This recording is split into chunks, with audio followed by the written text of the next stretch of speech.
कि भगवान के बड़े अद्भुत शब्द हैं जो कि गरुड़ पुराण में कहे हैं प्रभु ने। श्रोता भी बड़ा अद्भुत है और ये कथा महात्मा गरुड़ को सुनाई जा रही है। बात मेरे और आपके लिए। वायु नोत्क्रम तार कफ संरुद्ध नाड़िका है। बाहर निकलते हुए प्राणवायु के जोर से उसकी आंखों की पुतलियां ऊपर को उठ जाती हैं, आंखें गड़ जाती हैं, आंखों में जाला लग जाता है जिसे आप मोतियाबिंद कहते हैं। कफ से उसकी श्वासें नलिकाएं अवरुद्ध हो जाती हैं। बेचारा इन बच्चों के घर में वो थूक भी नहीं सकता। हे गरुड़, यदि वो थूकता है तो उसको बड़ी डांट और फटकार मिलती है। जो घर उसने ही बनाया है उसमें अब उसका अधिकार नहीं रहा कि अब उस घर में वो थूक सके। उसकी श्वास नलिकाएं अवरुद्ध हो जाती हैं, उसको खांसी उठती है। तो घर के लोग कहते हैं गरुड़ इस बूढ़े को कहीं पटक करके आ जाओ, रात रात भर हमें सोने नहीं देता। हे गरुड़, इनको यह नहीं पता है कि जब तुम छोटे थे रात रात भर तुम रोते थे तो वह माँ तुम्हारी तुम्हें पूरी रात भर सहलाती रहती थी, तुम्हें हिलोरियां सुनाती रहती थी, तुम्हारे मनमूत्र में पड़ी रहती थी।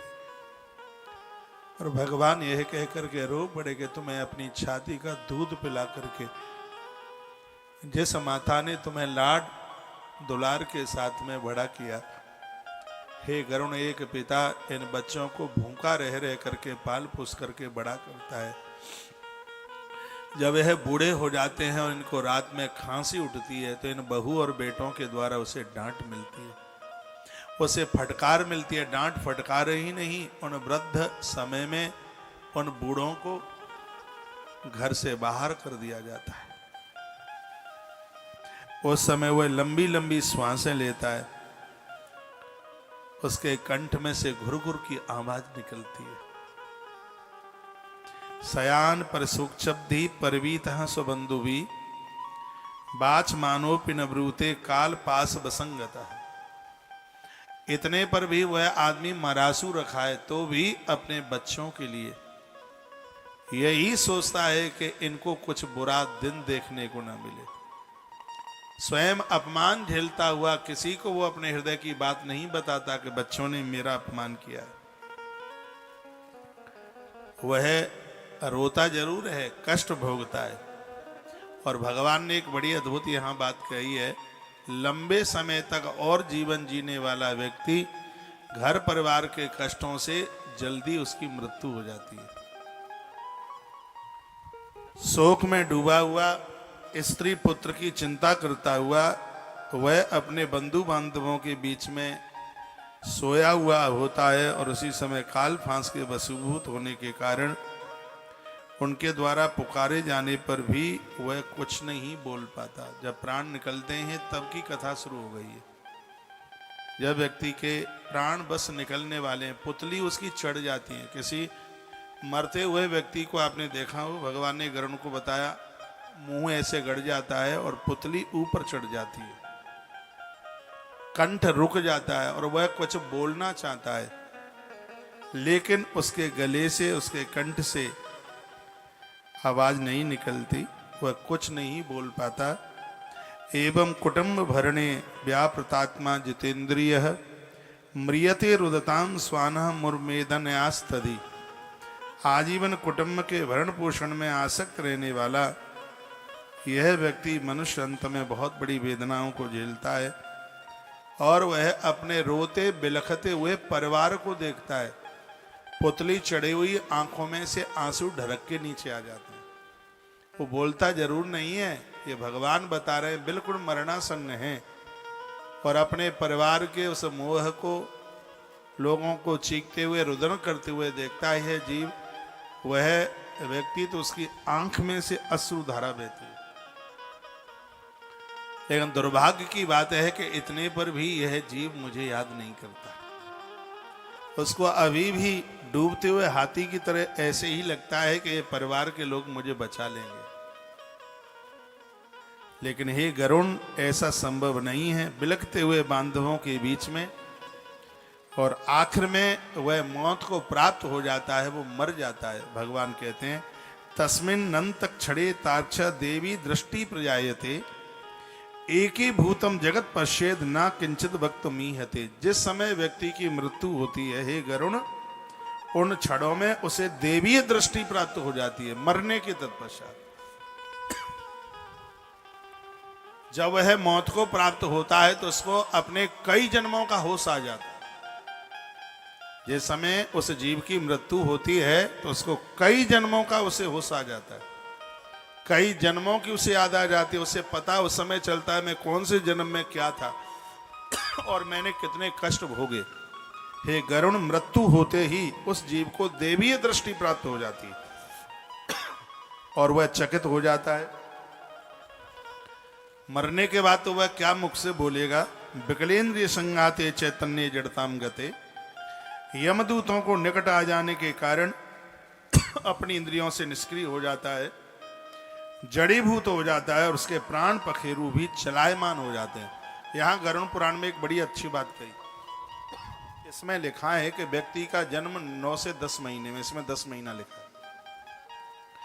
व्यक्ति का जन्म हाल ही नहीं हो जाता है, उसको जन्म लेने में जीव को 10 महीना लगता है, तो उसको मरने में 6 महीना लगता है। उसकी मौत हाल नहीं होती, 6 महीना लगता है कम से कम मरने में। मृत्यु के इशारे 6 महीने पूर्व से आंखों से नाक का आगे का भाग नहीं दिखता, तो ये इस बात का संकेत है कि उस व्यक्ति की मृत्यु नजदीक है।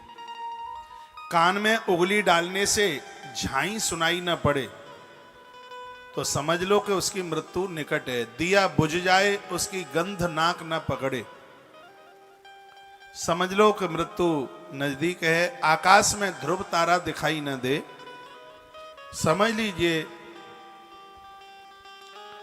कि उसकी मृत्यु नजदीक है। ये कहा, हे गरुण, व्यक्ति को जन्म लेने में जीव को 10 महीना लगता है तो उसको मरने में 6 महीना लगता है। 6 महीने पूर्व से आवास हो जाता है कि अब मैं बच नहीं पाऊंगा। इतने पर भी यह जीव सुधरता नहीं है, दान पुण्य नहीं करता, भजन नहीं करता, मेरा स्मरण नहीं करता। जीव मरने के बाद में जब उसको होश आता है तब वो ऐसे रोता है जैसे कैदी जेल में पहुंच करके अपने अपराधों का प्रायश्चित करता है।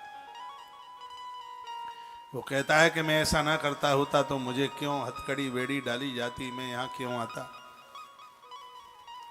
उसी प्रकार से मरते समय उस जीव को बड़े बड़े होश और बड़ी बड़ी यादें आती हैं, लेकिन फिर पछताए क्या होता है जब चिड़िया चुंग गई खेत। बाद में फिर पछताने से क्या होगा। स्वस्थानक चलते श्वासे कल्पाप्यो चातरक्षण शतवृक्ष कदम शस्य या पीड़ा सानुभूयते। प्राणवायु के अपने स्थान पर चलायमान होने पर मरणासन प्राणी को एक क्षण भी एक कल्प के समान बीतता है, इतना कष्ट होता है।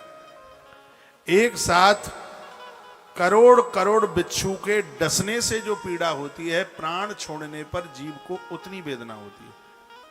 ये प्राण आसानी से नहीं निकलते हैं, बहुत कष्ट होता है, इतनी तकलीफ होती है मरते समय को पूछो ही मत। भगवान की आंख में से आंसू निकल गए जब गरुड़ को कथा सुनाते। एक बिच्छू डंक मार दे कितनी वेदना होती है। वहां लाखों की संख्या में बिच्छू डंक मारे और उससे जो कष्ट हो वो भी कष्ट कम है जो कष्ट मरने के समय पर होता है। लेकिन हे गरुड़, जो भजनानंदी हैं, मेरा भजन करते हैं, उनको मरने पर इतना भी कष्ट नहीं होता जितना कि पांव में कांटा चुभने का कष्ट होता हो, उन्हें इतना भी कष्ट नहीं होता। इसलिए मेरे प्यारे भाई बहन, मेरे माँ बाबू जी, मैंने इस गरुड़ पुराण को बहुत बारीकी से पढ़ लिया है, इसलिए मैं प्रार्थना आप सबके बीच में कर रहा हूं, अपने आप को परिवर्तन कर दो। जब तक गयाजी में रहोगे तब तक ज्ञान सबका जिंदा रहेगा, लेकिन घर पहुंचते ही ये नहीं किया, ये नहीं किया, इतना क्रोध करेंगे, लगेगा कि धरती को तुम ही डांटे हुए हो। सब बातें यहाँ की भूल जाएंगे। यहाँ का पूजा पाठ धर्म सदकर्म सब यहीं झड़झड़ा के 25 तारीख को लो महाराज अपनी अमानत और हम ये चले। ऐसा मत करना। मृत्यु के समय पर जब कष्ट की बात भगवान ने कही लिखा है लक्ष्य वृश्चिक दंष्टस्य, लाख बिच्छू डंक मारे एक संग, उससे भी इतनी वेदना नहीं होगी, इतना कष्ट नहीं होगा जो कि मृत्यु के समय पर प्राण निकलते हैं तब कष्ट होता है, और वो भी जल्दी आसानी से प्राण निकलते नहीं है। बड़ी वेदना होती है। या पीड़ा सानुभूयते, बिच्छू के कष्ट को झेला जा सकता है, लेकिन मृत्यु के समय पर जब प्राण निकलते हैं तो वो पीड़ा कैसे भी सहन नहीं होती, इतना कष्ट होता है। और जो भगवान के बनकर के जीते हैं उनके तो पांव में कांटा लगे इतना भी दर्द नहीं होता। तो क्यों नहीं ऐसा जीवन जी लिया जाए कि मरते समय किसी भी प्रकार का कष्ट ना हो। हे गरुण, जो पापी होते हैं, अधम होते हैं, उनके प्राण नाभि के नीचे से निकलते हैं, मल मूत्र के दरवाजे से उनके प्राण निकलते हैं। और जो लोग धर्मात्मा होते हैं उनकी नासिका से, आंखों से, और उनका ब्रह्मरंध्र फाड़ करके तब उनके प्राण निकलते हैं। व्यक्ति नरक जा रहा है कि स्वर्ग जा रहा है, मृत्यु के समय पर पता चल जाता है। मेरे धाम में जाने वाले लोग तो बात करते करते प्राण छोड़ देते हैं, भोजन करते करते, हरि नाम उच्चारण करते करते, उन्हें अस्पताल, उन्हें औषधि के लिए उन्हें जाना ही नहीं पड़ता, हाल ही प्राण निकल जाते हैं उनके, उन्हें कोई कष्ट नहीं भोगना पड़ता। वो धर्मात्मा लोग हैं। विष्णु भवनम गच्छति, नारायण के भवन की तरफ उनका प्रस्थान होता है। जो अपराधी है 20 वर्ष तक उनको महाराज कष्ट भोगना पड़ता है। पूरा शरीर इंजेक्शनों के मारे, सुई के मारे चलनी हो जाती है, इतना कष्ट भोग। इस स्वर्ग नरक सब यही है। बुरे काम का बुरा नतीजा, नहीं मानो तो कर देखो, अच्छा करोगे तो परिणाम अच्छे होंगे, और घटिया करोगे तो परिणाम तो घटिया ही निकलेंगे। तो लक्ष्य वृश्चिक दष्टस्या पीड़ा सानुभूयते, लाख बिच्छू के दंशन होने करने पर भी उतना कष्ट नहीं होता गरुण, जितना कि मृत्यु के समय पर सैकड़ों, हजारों, लाखों, करोड़ों बिच्छुओं के दंशन करने पर जो कष्ट होता है, उससे ज्यादा कष्ट व्यक्ति के मृत्यु के समय पर होता है। जन्म और मरण के इस कष्ट से बचने के लिए हमें और आपको भगवदीय कार्य करना चाहिए, अच्छे कार्य करने चाहिए, भगवान के काम करने चाहिए। फेन मुदिगरते सोथ मुखम लाला कुलम भवेत्, अधो द्वारेण गच्छन्ति पापिनां प्राणवायव। ये उसी अर्थ का श्लोक है जिसमें मैं कह रहा हूं पापी के जो प्राण हैं अधो द्वारेण, अधो द्वार यानी मलमूत्र के द्वार से उसके प्राण निकलते हैं। पापिनां प्राणवायव, पापी के प्राण है वो नाभि के नीचे से ही निकलते हैं। इसलिए सजग और समझदार व्यक्ति को मेरी बात सुनकर, मेरी आवाज सुनकर के धर्म सत्कर्म में लग जाना चाहिए। मैं आप सबको निवेदन करना चाहूंगा, भगवान को रोज प्रार्थना करो कन्यादान का फल मिल जाए। अपनी बेटी नहीं हुई है तो बच्चों की बेटी, अनाथ की बेटी, उसको सनाथ कर दो। ये करके जाना, तीर्थ यात्रा करके जाना, 4 धाम करके जाना, रोकने से रुकना मत, करके जाना। क्योंकि चरण राम तीर्थ चल जाई, राम बसहु तिनके मन माई। राम जी ने कहा था हम कहाँ रहें, तो महर्षि वाल्मीकि जी ने कहा जिनके चरण तीर्थ यात्रा के लिए जाते हैं उनके हृदय में आप बस जाइए। ग्रंथ तो यह कहते हैं कि आप 50 साल के नीचे के हैं तो 1.5 महीना तीर्थ में रहिए। ग्रंथ कहते हैं आप 50 साल के ऊपर चले गए हैं, घर की जिम्मेवारियां पूरी हो गई हैं तो 10.5 महीने तीर्थ में रहिए। आप तो बच्चों की नाक पहुंचना मलाई जैसी लगती है, पहले अपने बच्चों की नाक पहुंचने में लगे रहे, अब बहू रोटी तो देती नहीं है तो भी उनके बच्चों की नाक मलाई जैसी लगती है, तो उनकी नाक पहुंचने में लगे। डोकरियों ये बताओ तुम्हें नाक पहुंचना इतना अच्छा लगता है, जीवन भर नाक ही पहुंचते रहोगे कि कुछ अपने लिए भी करोगे? जो होशियार लोग होते हैं ना, अपनी कमाई में से बुढ़ापे के लिए कुछ कुछ निकाल करके रखते हैं, वृद्धावस्था के लिए। क्योंकि मृत्यु के समय पर रोएंगे कम, तुम्हारा कमरा ज्यादा देखा जाएगा, चेक बुक कहाँ है, कुछ माल टाल तो नहीं, कोई खजाना तो नहीं रखा, वो देखा जाएगा। कौन रोएगा? परदेश में हिंदू लोग जो रहते हैं, यदि कहीं मृत्यु हो जावे तो रोने वालों को 20,000 रुपया घंटे पर बुलाया जाता है। एक आदमी आएगा, 1 घंटा रोएगा, 20,000 रुपया लेगा, आंख में आंसू एक भी नहीं आएगा। उसके आंख में क्यों आएगा? अब उन्होंने सुन लिया है अपने पूर्वजों से कि आदमी जब मरता है तो उसके मृत्यु पर रोना चाहिए। अब उनकी तो आंख में आंसू आते नहीं, इस ग्रंथ में भी लिखा है रोना चाहिए, इसलिए लोग रोते हैं। तो उनको तो रोना आता नहीं है, उनको जरूरत ही क्या है रोने की, तो वो रोने के लिए लोगों को बुलाते हैं। 5-4 लोग आते हैं रोने के लिए, 1 लाख रुपया ले जाते हैं, 1 घंटे ही भर रोते हैं, बस तय करके आते हैं 20,000 रुपया घंटा। 5 आते हैं रोने के लिए, 1 लाख लेके चले जाते हैं। इस भरे कलयुग में लोग आपके लिए रोएंगे? वो तो ज्योतिषियों के पास जाएंगे, ये बताओ मम्मी पापा की मौत कैसे होगी सो घर के मालिक हम बनेंगे, यह स्थिति होगी। घर की भड़का नहीं रहा हूं आपको, मेरी क्या गर्ज पड़ी है सो मैं आपको भड़काऊंगा। मैं तो आपका हितैषी बनने की कोशिश पूरी कर रहा हूं। ग्रंथ ये पढ़ लिए हैं, आप 50-60 साल जीवन परिवार खानदान के लिए जिए हैं, और सच तो यह है कि इनको आप खुश नहीं कर पाए, प्रसन्न नहीं कर पाए। कोलू के बैल की तरह इनके लिए जीवन जीते रहे। आज बच्चों को पूछ लेना, बहू को पूछ लेना, बहू कहेगी अपने पति, तो मैं तो बाजार से लाया गया, देखो उनसे कितने मम्मी पापा प्रेम करते हैं, तुमसे तो कोई उनका स्नेह नहीं, बाजार से लाए हैं तुम तो। और ये माता पिता अंतिम श्वास तक ये जिंदगी जीते हैं, और आखिर में इनको यही सुनने को मिलता है 70 साल में आप अपने परिवार को तो प्रसन्न नहीं कर पाए, लेकिन ये मैं वायदे के साथ कह सकता हूं, जो बचा खुचा जीवन है ये भगवान से जोड़ दो, परमात्मा जरूर प्रसन्न हो जाएगा। आप कहेंगे घर छूट जाएगा तो हमारा काम नहीं चलेगा, क्यों नहीं चलेगा? तुम्हें संभालने वाली पूरी प्रकृति खड़ी है, और इन बच्चों से ज्यादा संभालेगी, ये क्या संभालेंगे? लेकिन आप मोह में ऐसे ग्रसित हो गए हैं, कोई भजन नहीं, कोई बदलाव नहीं, कोई परिवर्तन नहीं।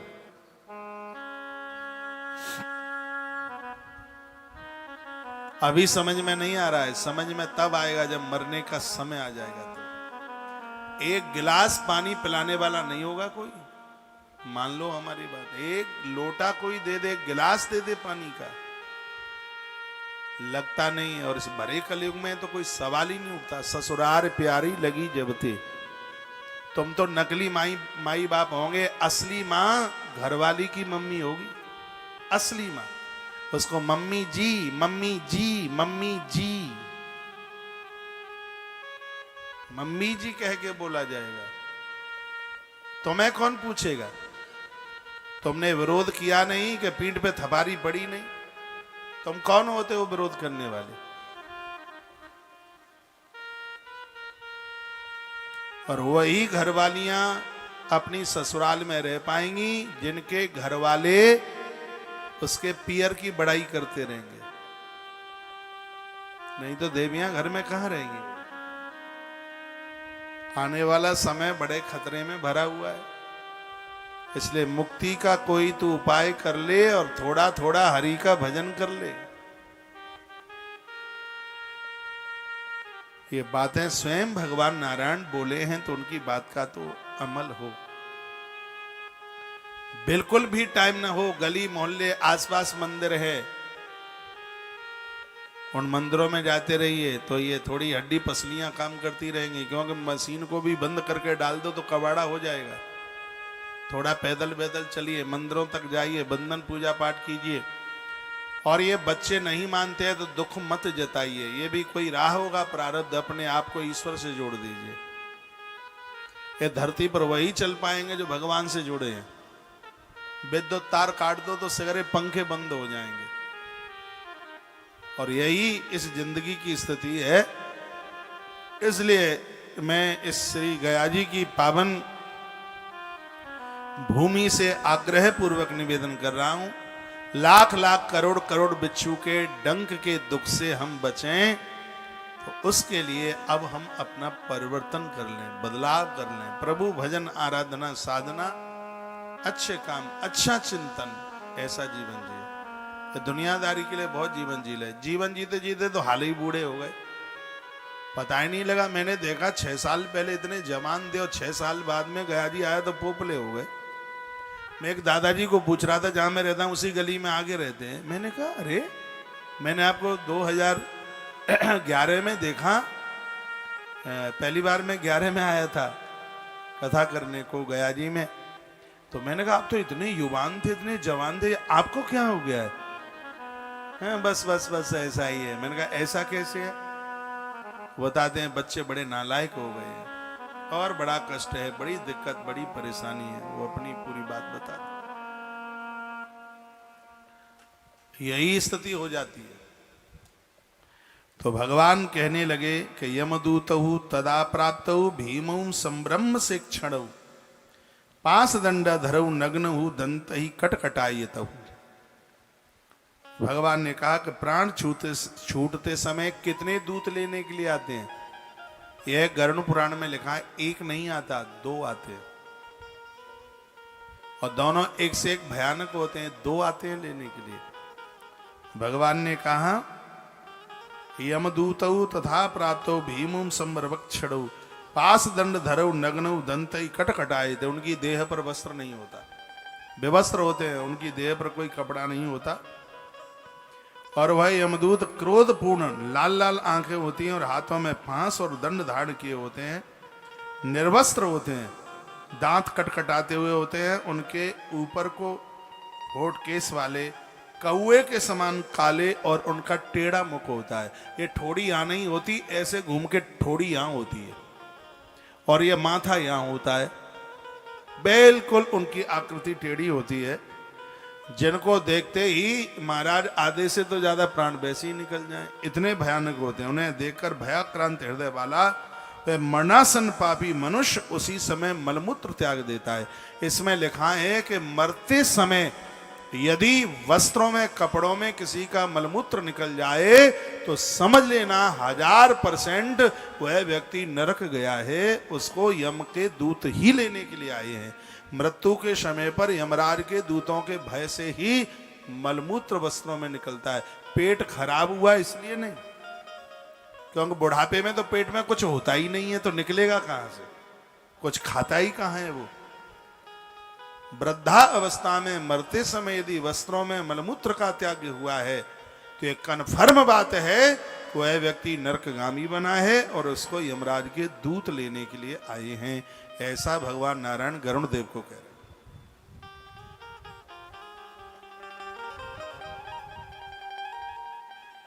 तो भगवान ने कहा, भगवान कहने लगे कि उसके भय से आक्रांत होता हुआ सदृष्टा त्रस्त हृदया सक्रन मूत्रम विमुंचती ही, वो मलमूत्र विसर्जित करने लगा। वस्त्रों में, कपड़ों में अंगुष्ठ मात्रम पुरुषो हाँ हाँ कुर्बन कलेवरात तदैव गृह्यते दूतैयाम्यम पश्यन् सुखम ग्रहम। तब हाय हाय हाय हाय करता हुआ, चीखता हुआ पंच भौतिक शरीर से बाहर निकल करके, वर्णन क्या है, मरने के बाद भी बहुत देर तक जीव हृदय में रहता है। यहां लगता है कि मर गया, लेकिन मरने के बाद भी बहुत देर तक वो जीव हृदय में रहता है। गरुड़ पुराण में भगवान बता रहे हैं वो अंदर रहता है। कहा प्राण ऐसे थोड़े ही निकलते हैं, उसके प्राणों को यमदूत खींचते हैं, बलात् खींचते हैं जबरदस्ती से उसको।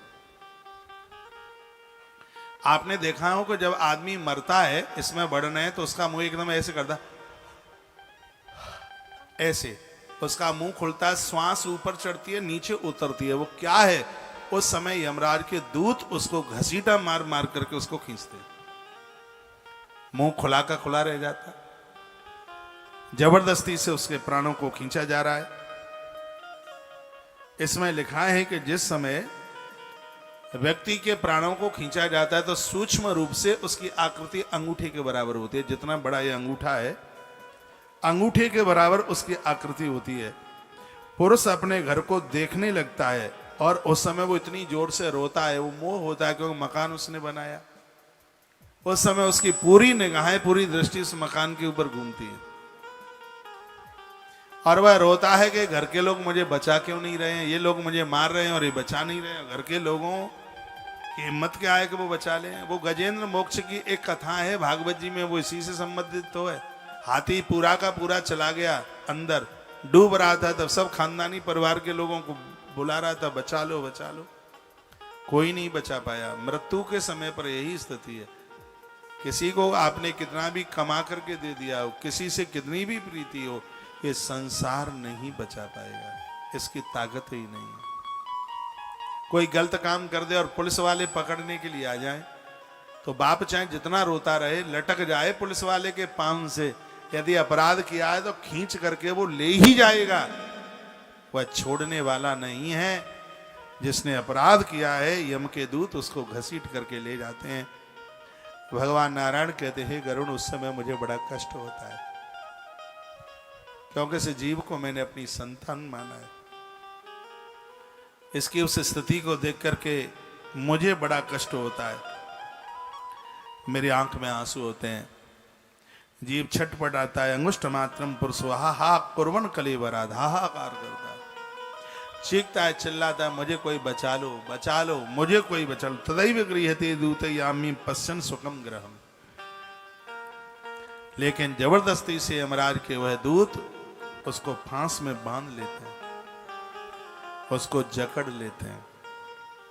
यातना देह मावृत्य पाशैर्बद्ध्वा गले बलात्। उस मृतक की आत्मा को यातना देह से आवृत करके उस मृत पुरुष को यातना भोगने हेतु अन्य शरीर प्राप्त होने पर वो यमदूत एक दूसरा शरीर और मिलता है, वो भी आप सुनेंगे। ये शरीर छूटता है, उसके बाद एक शरीर मिलता है इस जीव को, और उस शरीर से यातना भोगता है, कष्ट भोगता है। वो शरीर कैसे मिलता है, किसके द्वारा मिलता है, वो अभी आप सुनेंगे। क्या है? यमदूत बलपूर्वक कंठ में फांस बांध देते हैं और लंबे से यम मार्ग में उसी प्रकार से ले जाते हैं जिस प्रकार से राजपुरुष दंडनीय अपराधी को कारागृह में लेकर के जाते हैं। नयतो दीर्घ मद्वानम दंडेह राज भटायता। जैसे किसी राजा के अनुयायी अपराधी को जेल की तरफ लेके जाते हैं, यमराज के दूत उसी प्रकार से इस उद्दंडी को घसीट करके पकड़ करके अपनी तरफ लेकर के चलते। शीघ्रम प्रचल दुष्टात्मा, वो कहते हैं दुष्ट, हे पापी जल्दी चल। शीघ्रम प्रचलन दुष्टात्मन, वो यम के दूत कहते हैं दुष्ट, हे पापी जल्दी चल। पीठ में लात घूसों का प्रहार करते हैं। याससी तुम यमालयम कुंभी पाकाद नरकास्ताम न्यायाबोस्तमाचरम। और वह कहते हैं, अरे दुष्ट शीघ्र चल, तू यमलोक में जाएगा, आज हम तुझे शीघ्र ही कुंभी पाक नाम के नरक में फेंक देंगे। जिस समय तूने गलतियां करी थी तब तुझे नहीं पता था, आज तू हमसे बचने वाला नहीं है। एवं वाचस्ता शृण्वन् बंधु नाम रुदितम तथा। उस समय वह अपने परिवार के लोगों के नाम ले लेकर के रुदन करता है। यहां कोई सुन नहीं पाता, बहुत रुदन करता है। वह हाय हाय कह करके चिल्लाता है, ऊंचे स्वर में विलाप करता है। और तभी यमदूत उसे बहुत ताड़ित करते हैं, अंगारे जलाकर उसके सिर के ऊपर रख देते हैं, इसमें लिखा है। आरा लेकर के उसको काटना शुरू कर देते हैं। उस समय जीव हाय हाय करता हुआ, चीखता हुआ, चिल्लाता हुआ बहुत भारी दुखित होता है। तयोर निभिन्न हृदयास्तन्न ही जात वेस्त पथु पतिश्व वृक्षयामाण आर्तोग्यम सुमनुस्मरण। उन दोनों यमदूतों के द्वारा, दो ही लेने के लिए आते हैं इसको, उन दोनों यमदूतों के द्वारा इसको बहुत डांट फटकार दी जाती है, धमकाया जाता है, उसका हृदय विदीर्ण हो जाता है। मार्ग में उसे कुत्ते नोच नोच करके खाते हैं। जो लोग इस धरती पर मांस का भक्षण करके मरे हैं भगवान नारायण कहते हैं, हे गरुण उच्च पथि स्वभिर्वक्षमाण। स्वभी कहते हैं कुत्ते को, श्वान को। श्वान उसके चमड़े को नोच नोच करके खाते हैं, उसके दाढ़ों को जमा देते हैं, और यह जीव उस समय बड़ा कष्ट भोगता है। इसलिए मैं बहुत निवेदन करता हूं, भैया शाकाहारी बनो, ये जीव हत्या मत करो, बदल लो अपने आप को, बहुत बड़ी दिक्कतें हो जाएंगी। आज मेरी किन्हीं को बात हो रही थी,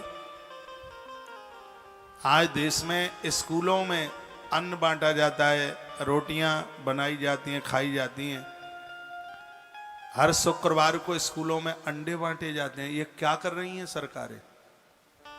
ये गवर्नमेंट इस देश को ऊंचाई दे रही है कि बर्बाद कर रही है?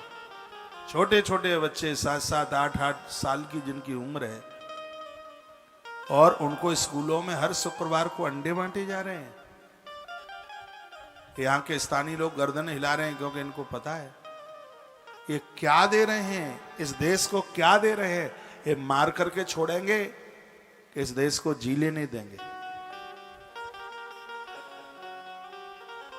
और उसमें ये नहीं है कि कौन शाकाहारी है, वो सबके लिए कंपलसरी ये खाना ही होगा, ये सबके लिए कंपलसरी है। बड़ी दिक्कतें, बड़ी मुसीबतें हैं। मांसाहारी लोगों को पथिष्वभिर्वक्षमाणः, कुत्ते नोच नोच करके उसको खा जाते हैं, उसको बहुत बड़ा कष्ट होता है। भूख प्यास से पीड़ित और तपता हुआ सूर्य की अग्नि में वो जलता हुआ यमदूतों के द्वारा, जैसे घोड़े के ऊपर चाबुक चलाया जाता है, यम के दूत उसके ऊपर ऐसे चाबुक चलाते हैं, पिटता हुआ वह असमर्थ व्यक्ति जीव बड़ी कठिनाई से तपती हुई बालू के ऊपर चलता हुआ वो निर्जल जल रहित मार्ग में चलता है, जहां पर किसी भी प्रकार का जल पानी नहीं मिलता पीने के लिए। ऐसी बालू पर, ऐसी जगह से उसको निकाला जाता है। मूर्छता पुनरितता, कभी मूर्छित होकर के नीचे गिर जाता है, कभी खड़ा हो जाता है और हाय हाय डकराता है। कौन? जो अपराध करता है। मैं एक बार फिर कहूंगा, जो पुण्यात्मा है उसको यम के रास्ते में जाना ही नहीं पड़ता, उसको गरुण भगवान लेके जाते हैं। ये स्वयं भगवान नारायण बोले हैं।